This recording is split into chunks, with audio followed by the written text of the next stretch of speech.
الحمد لله وحده والصلاة والسلام على من لا نبي بعده أما بعد فأعوذ بالله من الشيطان الرجيم بسم الله الرحمن الرحيم فمن زحزح عن النار وأدخل الجنة فقد فاز وما الحياة الدنيا إلا متاع الغرور عن عبد الله بن بسر رضي الله تعالى عنه قال رسول الله صلى الله عليه وسلم طوبى لمن وجد في صحيفته استغفارا كثيرا رواه الإمام الهمام بن ماجة القزويني في سننه صدق الله العظيم وبلغنا رسوله النبي الأمي الكريم ونحن على ذلك لمن الشاهدين والشاكرين والحمد لله رب العالمين۔ اس کی آواز تھوڑی آہستہ کریں۔ میرے معزز دوستو، آج 1 جنوری 2020 ہے، ہمارا ماہانہ خانقاہی اجتماع ٹانک سٹی۔ میں نے آپ کی خدمت کے اندر قرآن کریم سورت نمبر 3 سورت آل عمران آیت نمبر 185 کا آخری ٹکڑا پڑھا ہے، اور سنن ابن ماجہ سے حضرت عبداللہ بن بسر رضی اللہ تعالی عنہ سے روایت کردہ خاتم الانبیاء حضرت محمد مصطفیٰ احمد مجتبیٰ صلی اللہ علیہ وسلم کا ایک فرمان پڑھا ہے۔ اس آیت اور اس فرمان کی روشنی میں آپ کی خدمت میں چند باتیں عرض کرنے لگا ہوں۔ میرے دوستو، ہم دنیا میں ہمیشہ کے لیے نہیں آئے، ہم دنیا میں کچھ وقت کے لیے آئے ہیں۔ یاد رکھیں، جہاں بندہ کچھ وقت کے لیے جاتا ہے تو وہاں اس عارضی چیزوں سے دل نہیں لگایا کرتا۔ اگر ہم دنیا کے عارضی پن سے دل لگانے والے بن گئے تو ہمیں اس دنیا نے آخرت میں نقصان دینا ہے۔ ہمارے جسم سے وہ اعمال صادر ہوں جس سے اللہ بھی راضی ہو، اللہ کا رسول بھی راضی ہو اور ہماری آخرت بھی بن جائے۔ اللہ رب العزت کے یہاں کامیابی کا معیار یہ ہے کہ ہم جنت جانے والے اور جہنم سے بچ جانے والے بن جائیں۔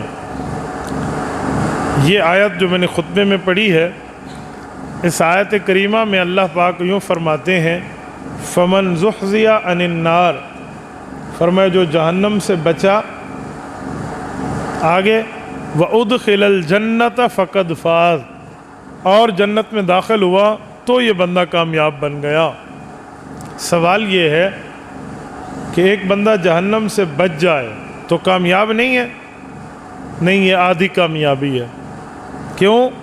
مقامات 3 ہیں، ایک کو جنت کہتے ہیں، ایک کو جہنم کہتے ہیں، ایک کو اعراف کہتے ہیں۔ جس بندے کی نیکیاں قیامت میں زیادہ ہو گئیں اور گناہ کم ہو گئے، یہ بندہ جنت جائے گا، اور جس کے گناہ زیادہ ہو گئے، نیکیاں کم ہو گئی، یہ بندہ دوزخ جائے گا، اللہ محفوظ فرمائے۔ اور جس کے نیکیاں اور گناہ برابر ہو گئے تو یہ بندہ اعراف میں جائے گا۔ اعراف وہ جگہ ہے جس کو آدھی جنت اور آدھی جہنم سمجھ لیں۔ آیت نمبر 44 تا آیت نمبر 52 سورت نمبر 7 سورت اعراف کو پڑھ لیں۔ یہ آدھی جنت ہے اور آدھی جہنم ہے۔ اعرافی جنتیوں کو کہیں گے کوئی پانی کی ایک کلی بھر کے ہماری طرف پھینک دیں، یہاں گویا تھپڑ بھی لگیں گے، ٹافیاں بھی ملیں گی، آدھی خوشی ہے اور آدھی غم ہے نا۔ تو یہ جہنم سے تو بچ گیا، لیکن جنت کچھ عرصے کے بعد جائے گا۔ مکمل کامیابی یہ نہیں ہے۔ تو رب العزت نے مکمل کامیابی بتائی، فمن زحزح عن النار، جہنم سے بھی بچا وَأُدْخِلَ الْجَنَّةَ اور جنت میں بھی گیا فقد فاز، یہ کامیاب ہے۔ تو کامیابی ہمیں دخول اولی پر ملے گی۔ دخول اولی جنت کا تب ہے جب ہمارے اعمال میں نیکیوں کی کثرت پائی جائے۔ اور یاد رکھیں، جب نیکیاں بڑھ گئیں اور گناہ کم ہو گئے تو اللہ پاک کی رحمت سے قانون تو یہی ہے کہ بندہ جنت جائے گا۔ دنیا میں جو بندہ رہتا ہے اور دنیا کو اپنے لیے اچھا سمجھتا ہے، اس آدمی کو قرآن کریم میں اللہ پاک فرماتے ہیں وَمَا الْحَيَاةُ الدُّنْيَا إِلَّا مَتَاعُ الْغُرُورِ۔ میرے بندے یاد رکھنا، یہ دنیا کی چند روزہ زندگی آخرت کے مقابلے میں دھوکے کا سامان ہے۔ تو نے دنیا میں رہ کر ان دنیا کی چیزوں سے دل نہیں لگانا۔ تو دنیا کی چیزوں کو اپنا دل دے بیٹھا یا دنیا کی چیزوں میں مشغول ہو گیا تو یاد رکھنا تو دھوکے کے گھر سے دل لگا بیٹھے گا۔ وَمَا الْحَيَاةُ الدُّنْيَا إِلَّا مَتَاعُ الْغُرُورِ، یہ دھوکے کا سامان ہے۔ دھوکے کے سامان کا مطلب بعض چیزیں ایسی ہوتی ہیں جو بندہ اس سے دھوکہ کھا جاتا ہے، اور ایسا دھوکہ کھاتا ہے کہ بندہ سمجھتا ہے کہ یار ایسا ہے، ہوتا ویسے نہیں ہے۔ قرآن کریم نے سورۃ نور میں سراب کا لفظ بولا ہے کہ سراب، آپ اس کو پڑھیں تو آپ کو ایک بات سمجھ آئے کہ سراب کسے کہتے ہیں۔ جب گرمیوں میں بندہ سڑک پر سفر کر رہا ہو تو بالکل دور بندے کو سڑک کے اوپر پانی کی لہریں نظر آتی ہیں، گویا وہ پانی ہے، حالانکہ وہ پانی نہیں ہوتا۔ جب بندہ اس کے قریب پہنچتا ہے تو وہ سڑک ہوتی ہے جو چمک کے ہمیں پانی نظر دکھا رہی ہوتی ہے۔ تو میرے دوستو، دنیا بھی ایسے ہے جو ہم دیکھتے کچھ ہیں ہوتی کچھ ہے، سمجھتے کچھ ہیں ہوتی کچھ ہے، ہم اسے جانتے کچھ ہیں ہوتی کچھ اور ہے۔ اگر یوں نہ سمجھے تو میں ایک مثال آسان سی اور دوں۔ کبھی آپ نے ٹرین میں سفر کیا ہوگا، ریل کے اندر، جب بندہ ریل میں بیٹھا ہو اور دوسری ریل بھی ساتھ آ کر ٹھہر جائے، دونوں بندے اپنی اپنی بوگیوں میں بیٹھے ہوں، ان میں سے کوئی ایک رکی ہوئی ریل چلے نا، دوسرا سمجھتا ہے میری بھی گاڑی چل پڑی ہے، حالانکہ اس کی گاڑی نہیں چل رہی ہوتی، چل دوسری رہی ہوتی ہے۔ یہ والا یہ سمجھ رہا ہوتا ہے کہ میری بھی گاڑی چل رہی ہے۔ تو یہ ہے دھوکے کا سامان۔ تو دنیا میں دل لگا کر ہم سمجھ جائیں گے میری گڈی اوپر چڑھ گئی ہے، یہ ہو گیا ہے، ہوگا یہ نہیں، وہ کچھ اور ہو رہا ہوگا، کچھ اور معاملہ ہوگا، نظر کچھ اور آئے گا۔ اور متاع الغرور، متاع کہتے ہیں وقتی فائدہ۔ متاع کا لفظی ترجمہ فائدہ ہے، لیکن وقتی فائدہ۔ کتنا فائدہ؟ اتنا فائدہ جس کی عربی لغت کے اندر متاع کا معنی ہوتا ہے سروچا، جس کو برتن مانجنے والا کپڑا کہتے ہیں۔ سریکی جیسے کو سب بھی آتے ہیں جس سے برتن مانجے جاتے ہیں، اس کو عربی میں متاع کہتے ہیں۔ امام اصمعی رحمہ اللہ فرماتے ہیں کہ عربوں میں رہو تو آپ کو متاع کا معنی سمجھ آئے گا۔ خود کہا کہ میں سال ہا سال عرب میں رہا تو متاع کا استعمال سیکھا کہ عرب کے لوگ متاع کا استعمال کیسے کرتے ہیں۔ فرمانے لگے کہ ایک دن ایک گھر میں تھا تو وہاں خاتون برتن مانج رہی تھی، اور وہ برتن گوشت والے تھے، سالن گوشت کا تھا۔